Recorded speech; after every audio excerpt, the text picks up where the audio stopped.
современных цифровых технологиях очень часто используется искусственный In modern интеллект. Без него digital technologies, they use AI. We cannot go without it because it automates a lot of routine processes and sometimes brings us people to very unexpected decisions. о том, как связан But настоящий how физический мир real и вот этот physical искусственный brain интеллект, is connected to AI, nobody knows. общаемся вместе And с we're going to Александром talk about it together with Alexander Kaplan. Hello, Alexander. Doctor of Biological Science, Professor, Deputy of the University Lab of Neurophysiology and Neurocomputer Interfaces in the Biological Faculty of Moscow State University. Смотрите, Alexander, мы, let's see. айтишники, в принципе, далеки от We романтизирования as IT people, искусственного we интеллекта. are too far away from romantics of artificial intelligence. We look at this pragmatically and from point of view of mathematical models than from the point of view of philosophical concepts.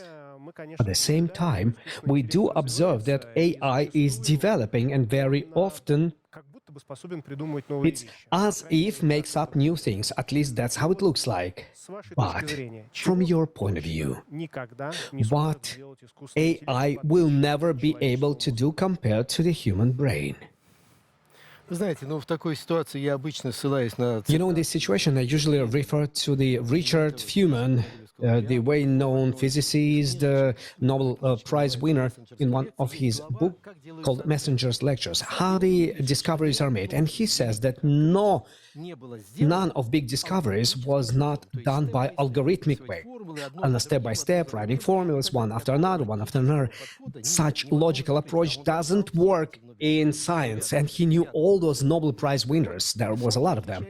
And he answers how the discoveries are done. Scientists are guessing, guessing.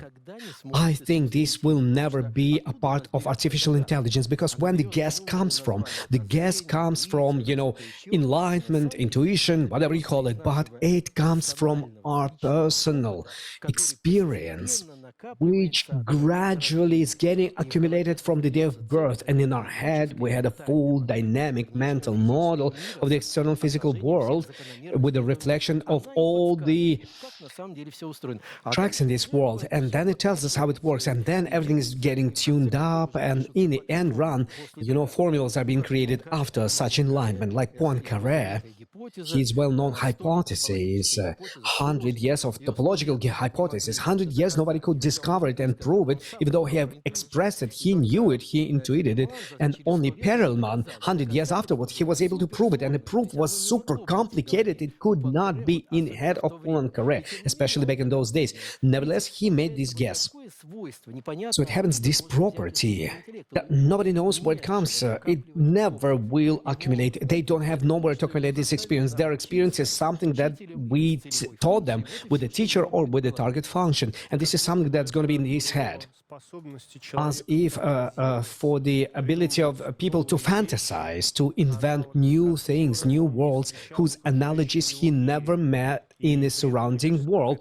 And at the same time, there's a goal for this fantasy to create something new, because this is the basis of our development. Biological systems, they have one goal: adapt to the environment and survive. So if we can speak about the goal, in evolution there is no goal. It's just how it works mechanically, that getting adjusted, the most adjusted organisms, they survive and they give new generations. But humans, they had a new cost. We became wise, we became smart, we started changing environment for ourselves, and that's why evolution, we don't need to evolve with our body. For example, when it's cold, you don't have to grow fur on your body. You have replaced millions of years by creating a fur coat and creating comfortable conditions. That's why people, with the help of brain, tries to adapt himself to the external environment.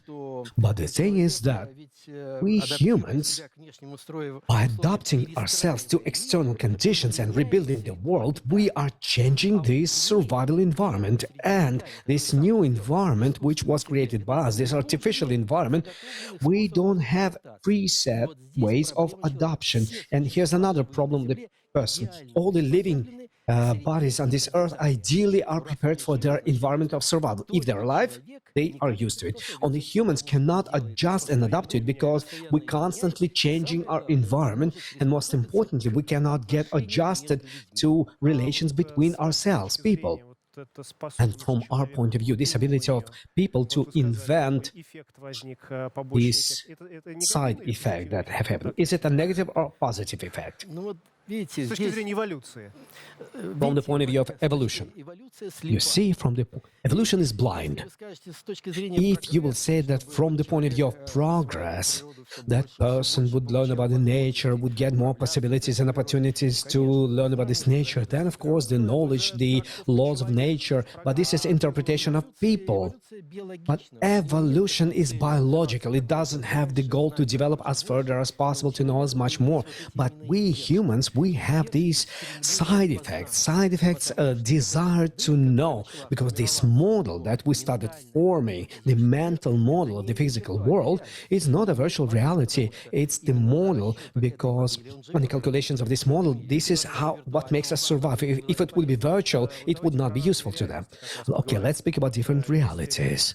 For example, there's a physical reality, table, its corner, and something that if you will step from the balcony, you will fall on the floor, and this is the law of nature. And there's a reality invented by human beings, for example, power, money, something that didn't exist in nature, but right now is an absolute reality without which we people cannot exist. There is individual reality, for example, my prism of thinking, my angle on different questions. For me, this light is too yellow, and for you, maybe it's too white. What do you think? Will there be any other reality that doesn't exist right now? Well, we should come out of the situation that we are a product of evolution. So the reality that is being created in our heads, it's no separate. It doesn't consist of separate reality. It's a mental reflection of the physical world, and it's a mental reflection. This mental reflection should be adequate, otherwise we will not be able to live in this world. I should have such a model that will make me to transfer this street on a green light. Otherwise, I will not survive and I'll be killed by the car. And it's adequate. And that's why this model is a mental reality that I survive with. We do not invent anything, but we are just tuning up to forecast several steps ahead or roll back several steps back. All relations between people are not invented, they are built inside of us. And this cannot be called a virtual reality. But another thing is that every person has its own reality, and it's not always that we perceive how the external world looks like, and we can differently reflect relations between people. For example, we think that this is a good person and it's a bad person. In our mental reality, is a good person, but in the result, we're making mistake. And these are organics of these relations between people, with consideration of the fact that they are not just invent for the sake of invention. This is a consolidation of relations between people. Money is a result of relations between people. It's a product which was not just invented for the game. It's a necessary product to realize these relations. But Denis says differently between people, etc., etc. And all this is built in such a way so the mental model would bring us together with surrounding physical world. This is about adaptivity. Another thing that can be invented, of course, we can fantasize, we can invent worlds, but this will be a secondary product, this will be a game. It's interesting to imagine what's going to be the future, what versions of this future will be possible, but if we are not taking this game for the work, if we're not making a working project out of it for implementation, so this is just a fantasy, the world, the mind games. What about these mind games, this adaptivity? And it was properly said that people do not have to grow fur to live in the winter. He's adaptive. He takes the fur from the bear and to light a fire. What's going to be the result of all of this? What's going to be the end of all of this if it's going to be ended? What's going to be the result of our survival?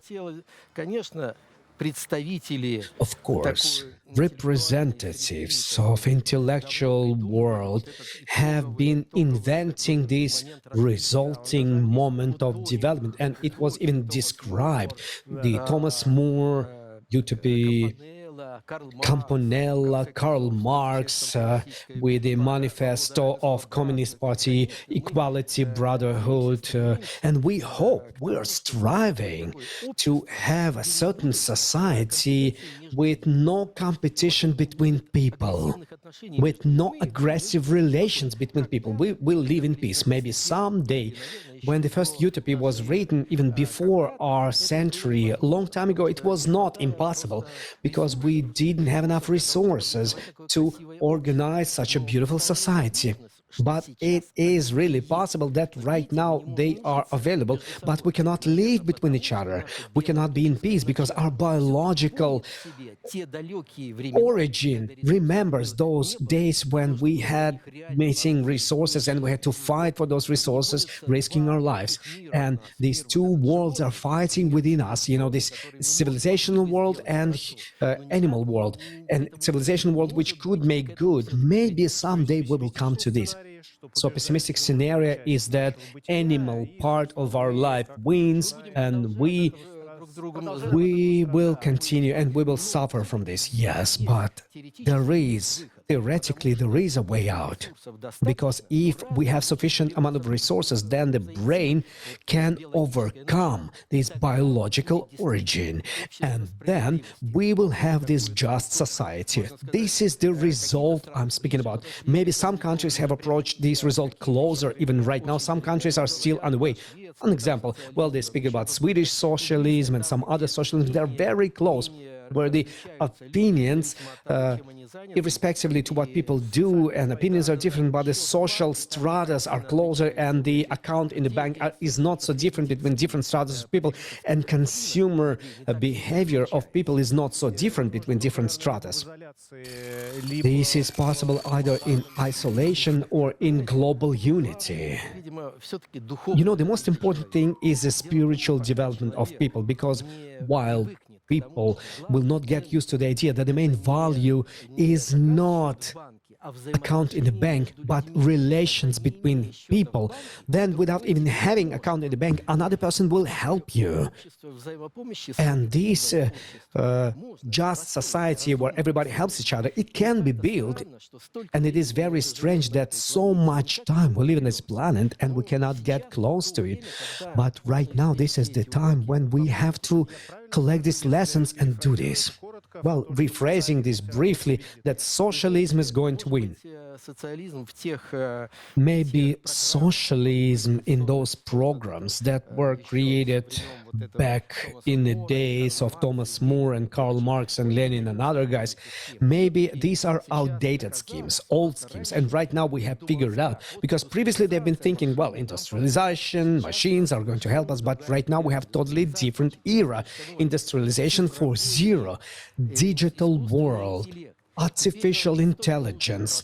We don't need a product, we need its proper location, placement, usage and production.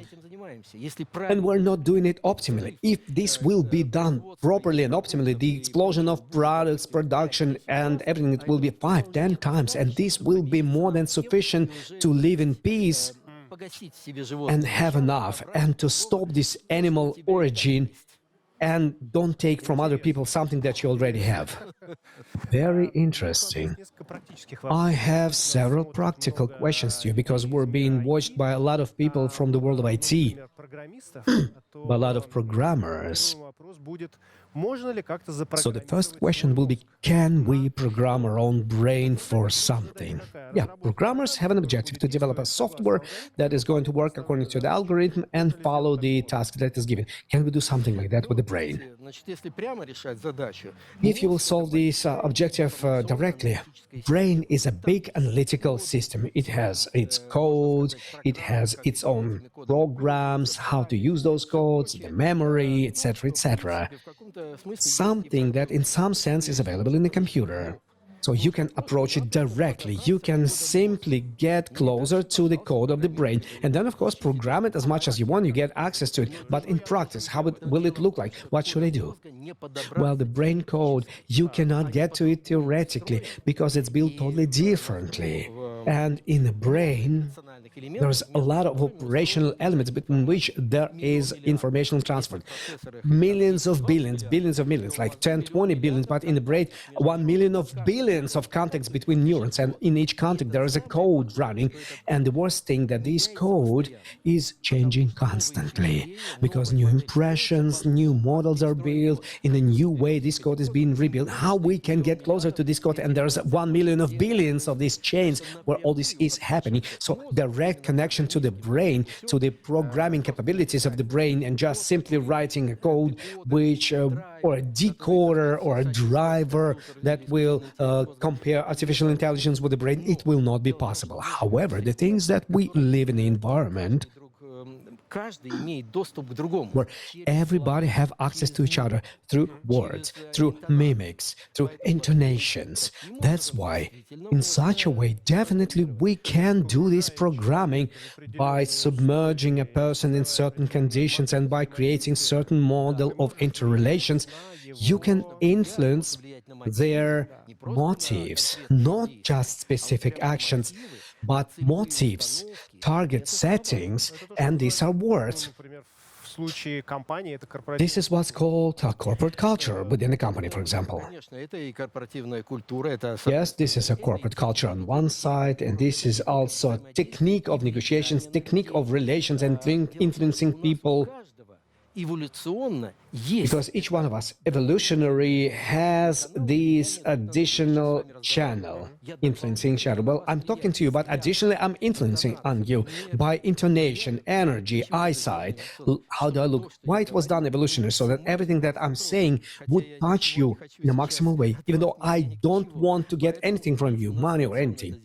So it was done evolutionary, but this can be developed. And in case if person does it specifically, if you will approach it attentively, not to damage humans, but to find more in-depth understanding of us as humans. Well, I will try to rephrase this as I have understood it. My investment in influencing you in a good sense is how do I communicate with you? Do I look at you? Do I transfer my energy, gesticulate? And this will be called influencing the brains, transferring through my appearance, through all my means of communication with you, of what I really want to say to you. And most importantly, that we are aware of our own speech. I tell you words, and I think that I'm influencing you with those words that I'm saying. But honestly, I have the whole group of communicational possibilities which I use, but it's subconscious. And we already have this knowledge, we already know this art, or you can develop it. If you are in a situation like a doctor and a patient, doctor should have this art to explain to a patient how to properly treat your disease or not to get sick or to get treated. Or if you are a teacher and a disciple and you or you are people behind the negotiation table, try to influence each other. Yes, we can never say who is right in the specific negotiations. Who is stupid and who is smart, and you're asking, can a person be programmed theoretically and practically? It is well known, it is possible. You can simply reposition the goals of the person, and after the conversation he will come with totally different goals. Very interesting. And unfortunately, or maybe fortunately, we all have this art, but on different levels. Our cyber world is bipolar. We have hackers and defenders, people who are on the side of the evil. And it's not necessarily they're bad or evil ones, but they have skills which they use for breaking into something that was created by somebody else, search for vulnerabilities or maybe for bad purposes. And there are defenders who are looking how these bad guys are having and improve something. Is there any difference between their brain composition, between their functional or any other brain functions? знаете, ну вот ученые You в моей know, области scientists очень in много my пытались area, they've been trying to взять find material differences. They've been studying the brains of geniuses and regular people. Maybe there is some additional brain twist in genius.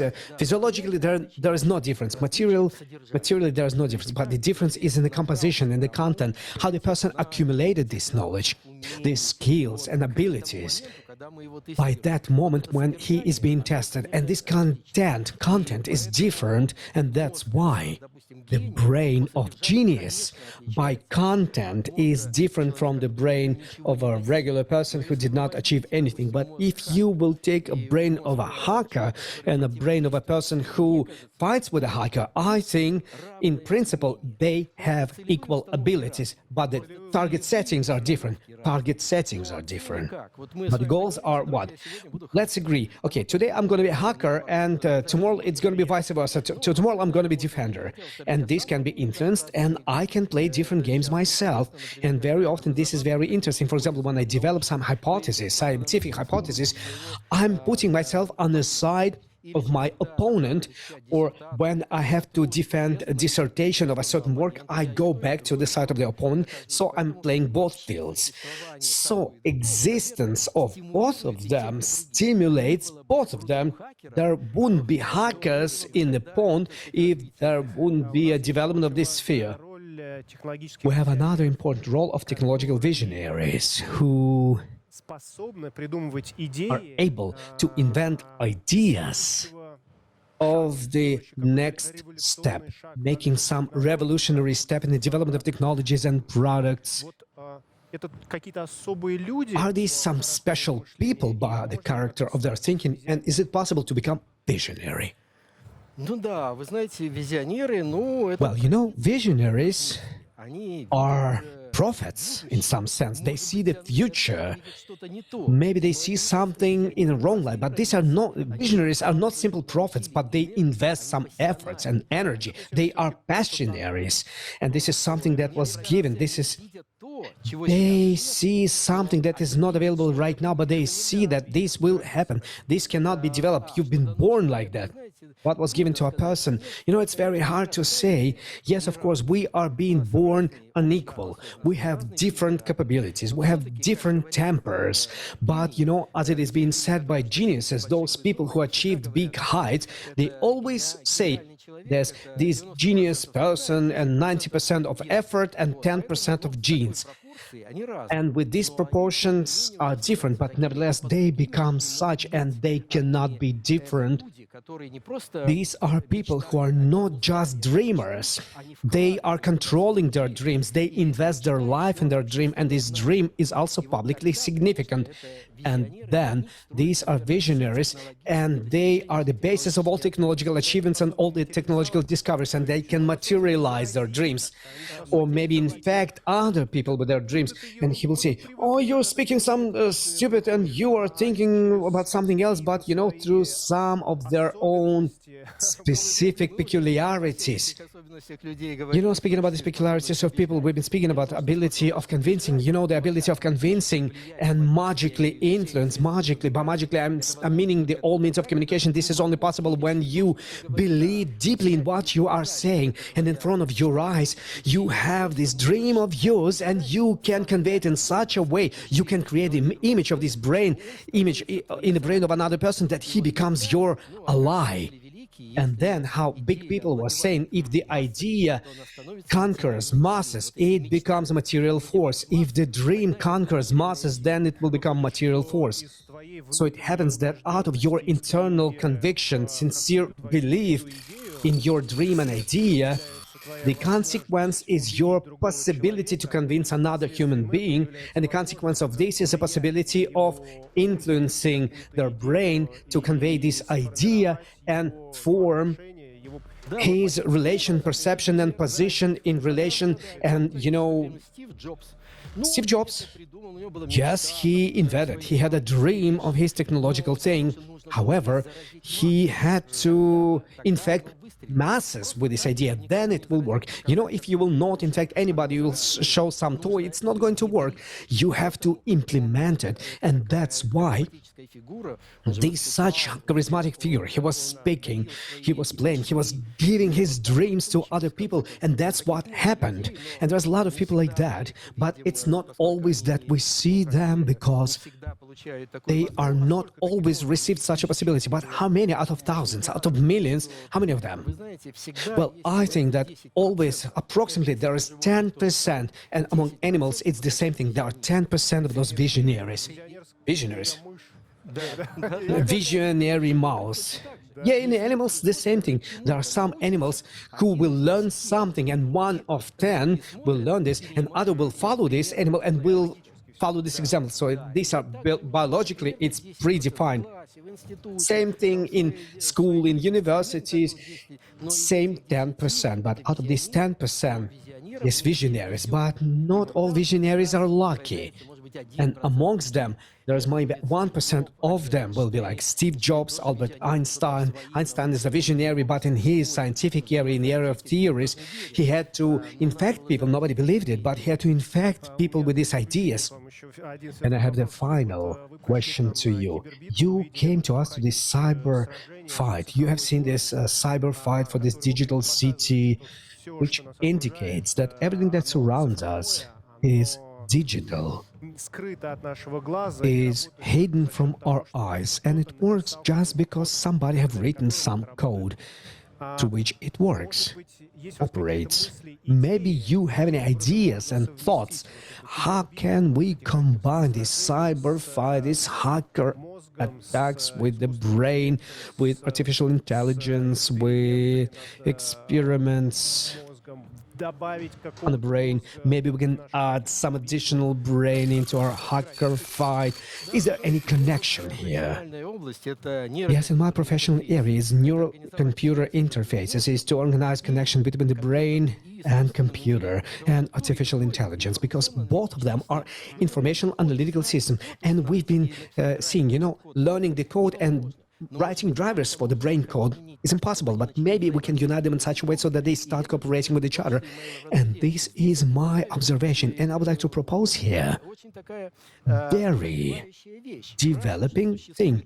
If there are hackers in relation to digital system, in relation to software of high level, including artificial intelligence, why can't we organize competition of hackers in brain hacking? But the only thing is that we are not going to drill holes in the skull, but the person will put on top certain cup which collects brain activity from the brain. Then the diagrams will go to the computer of the hacker and try to imagine what this person has invented. And this platform, we can intensively offer to a person, think about one thing, think about another thing, think about the third thing, and then look where the hackers will learn to guess by these digital footprints that are coming from the brain what the person is thinking about. In principle, in the lab, we are doing this partially, but maybe in such events, big events like you organize, maybe in here, we will find one hacker that will solve all our problems in contacting with the brain. And this is not just hacking. This is promotion in a way of symbiotic relations between the brain of the human being and artificial intelligence. And then they will start playing this pair like nobody could do it separately. Very interesting idea. I think it's a great idea to try on our next Positive Hack Days. We've never done anything like it. And this precisely will be interesting, this threshold between human being, physical reality, and the reality which has been created by them. It's expressed by cyber fights, by physical objects, or by some other worlds. It's always very interesting, and it's a surprising ability of a human being to be in this. And I think that if you can receive pleasure from this, if you can be happy of this, then this is the greatest human joy.